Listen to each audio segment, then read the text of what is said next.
Daniel aqui da Bsource para falar com você sobre Uses e Requires do sistema de classe do XJS. Bem, a ideia aqui é bem simples e acho que até mais rápida para passar para vocês com relação ao Requires e Uses, né? Praticamente vamos ler a documentação junto aqui para a gente entender como é que funciona cada um deles. O Requires, ele basicamente vai fazer o seguinte: você vai declarar que você precisa de uma classe dentro de outra classe, né? Ou seja, você está fazendo uma definição de uma classe e lá você fala que você precisa de um recurso de uma outra classe para funcionar. Então, nesse momento, o que o processador do XJS vai fazer? Ele vai carregar primeiro a classe que você está requerendo, para depois acabar de definir a sua classe, para começar a processar a classe que você está definindo. Essa é a ordem que ele vai fazer.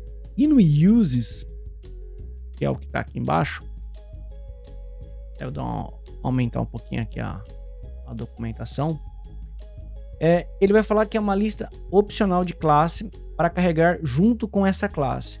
Ela não é necessariamente carregada antes da classe ser criada, mas ela é garantida que você vai estar disponível para você no ext.onReady, no listener lá quando ele for invocado.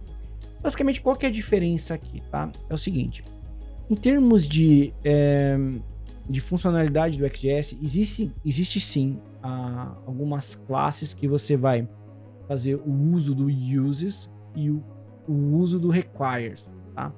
No geral, se você não ficar assim, sair muito fora do normal do desenvolvimento, praticamente você vai ficar só no Requires, mas em alguns casos você vai precisar fazer o uso do Uses. O uso do Uses, ele vai ter um uso mais avançado quando você for carregar packages, quando você for carregar informações que estão em outros pacotes e você pode carregar ele dinamicamente em tempo de execução. Não é o caso aqui que eu vou fazer agora o vídeo, eu só vou fazer uma demonstração bem simples e mostrar a ordem de execução do processador do XJS, de como que ele vai interpretar isso aí. Temos aqui o nosso exemplo, deixa eu até colocar aqui no console, eu até deixei com o network aqui aberto, daquele exemplo que a gente está desenvolvendo com o do front-end do developer, né, da classe do front-end que herda a classe developer. E aí eu coloquei aqui, aliás, deixa eu vir para o code, né? No code eu já coloquei aqui a classe developer, eu coloquei uma nova propriedade. Essa propriedade é o team, na verdade uma nova configuração team, e ela é igual a nulo.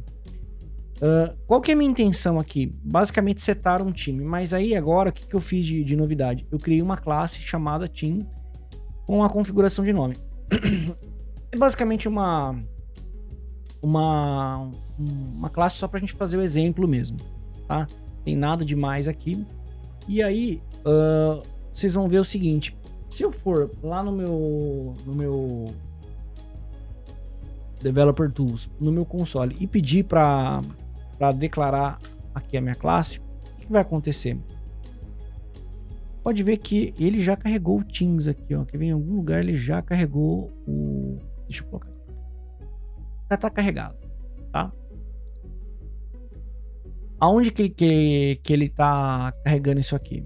Provavelmente antes do front-end. Eu vou explicar.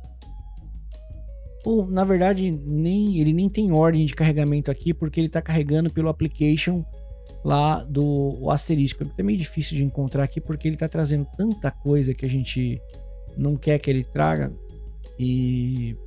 mas mesmo assim ele acaba trazendo aqui. Vamos ver se a gente consegue descer um pouquinho mais aqui. Beleza, ó, front-end developer, back-end developer e o Teams. O Teams está na frente, tá? Ele tá carregando isso aqui basicamente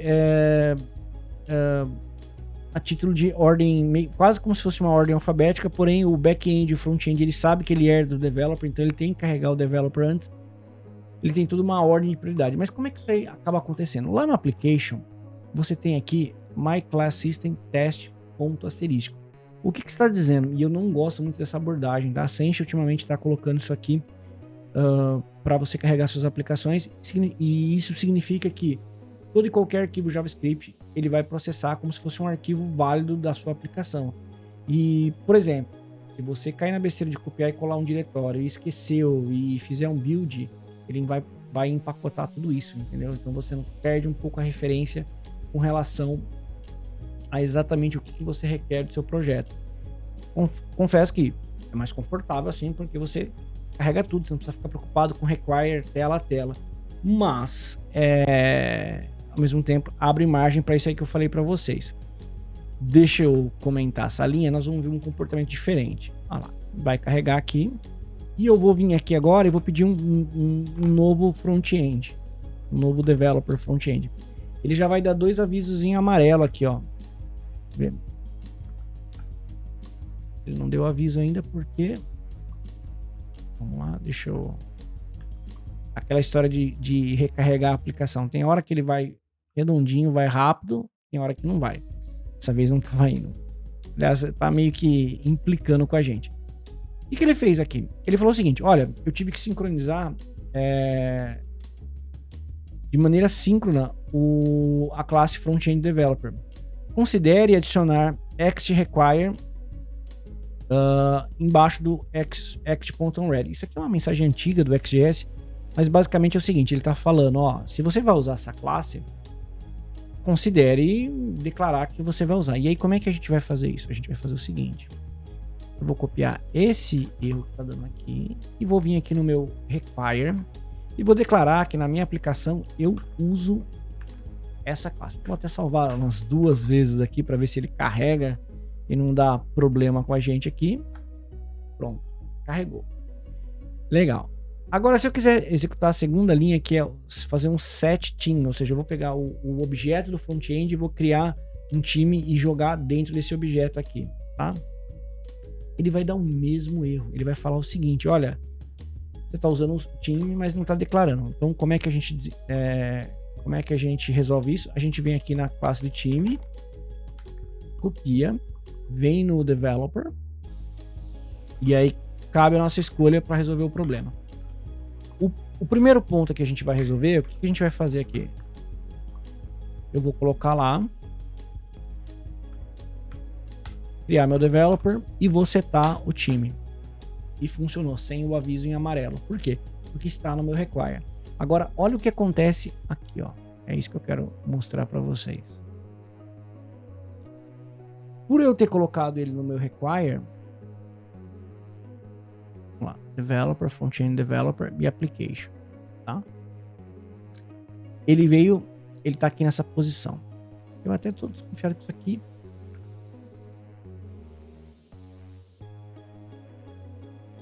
Agora sim tá certo. É realmente o build do OpenTooling tá dando uma sacaneada na gente. Isso é bom para você saber que você sempre tem que estar atualizando sua aplicação o tempo todo aí quando você salva as alterações. Mas no caso aqui, o que está acontecendo? Ele carregou o team antes do developer. Por quê? Porque ele vai falar assim, ó, front-end developer, herda quem? Developer. Mas ele tem algum require? Também tem o team. Então primeiro ele vai processar os requires dessa classe para depois processar o extend dessa classe.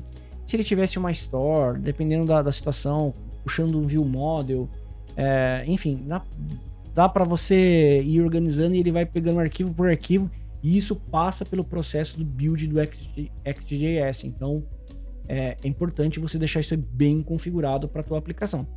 Agora vamos lá, eu vou vir aqui agora e eu preciso garantir que quando eu salvar ele vá lá e uses. Quando eu falo do compilador do XJS, é esse cara aqui, ó, que eu tô compilando, e aí toda vez que eu salvo, ó, ele pode ser que ele não tá gerando lá a informação do jeito que eu gostaria que ele gerasse. Vamos lá, vamos declarar aqui, e aí, ó, já começou, ele já inverteu, ó, é isso que eu queria falar para você.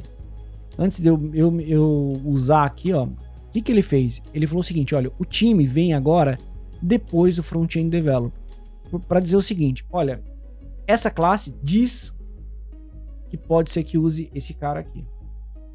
que vai usar, não é uma garantia que eu vou usar, mas por vias das dúvidas, eu garanto que eu tenho ele já definido junto comigo para que quando ele for acionado, ele vai ser, ele já vai estar carregado. É basicamente isso, tá? Agora vai ver que vai funcionar do mesmo jeito, tá?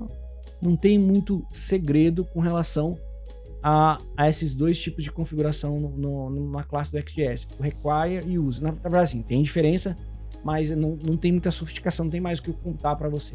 É mais isso aí. Então, eu queria lembrar você que nós temos um link aqui na descrição desse vídeo, para caso você esteja interessado numa licença de XJS, você pode falar com a B-Search. A B-Search é uma empresa que tem condições especiais para vender a licença do XJS. E também, a B-Search também é uma empresa especializada em consultoria em projetos de XJS. Se você está pensando em desenvolver um projeto aí para sua empresa e quer começar com ele da maneira certa e conseguir chegar com ele bem longe, você pode estar entrando em contato aqui com a B-Search. A gente vai ter o maior prazer de te atender e te ouvir, entender e saber aonde que você quer chegar. Então, esses são os recados que eu queria deixar para você. Queria pedir para você também se inscrever no canal, tá? Ativar o sininho aí, porque os vídeos ultimamente a gente não tá tendo tanta inscrição quanto a gente gostaria de ter. Então, se você puder indicar para alguém até, eu agradeço. Se você conhece algum desenvolvedor XJS, manda lá esse vídeo. E também pedir para você o like, dislike e comentário nesse vídeo para você engajar com a gente saber como é que tá a nossa produção de conteúdo aí, o que você tá achando, tá bom? No demais, eu acho que era isso aí que eu precisava passar para vocês. E muito obrigado. Tchau.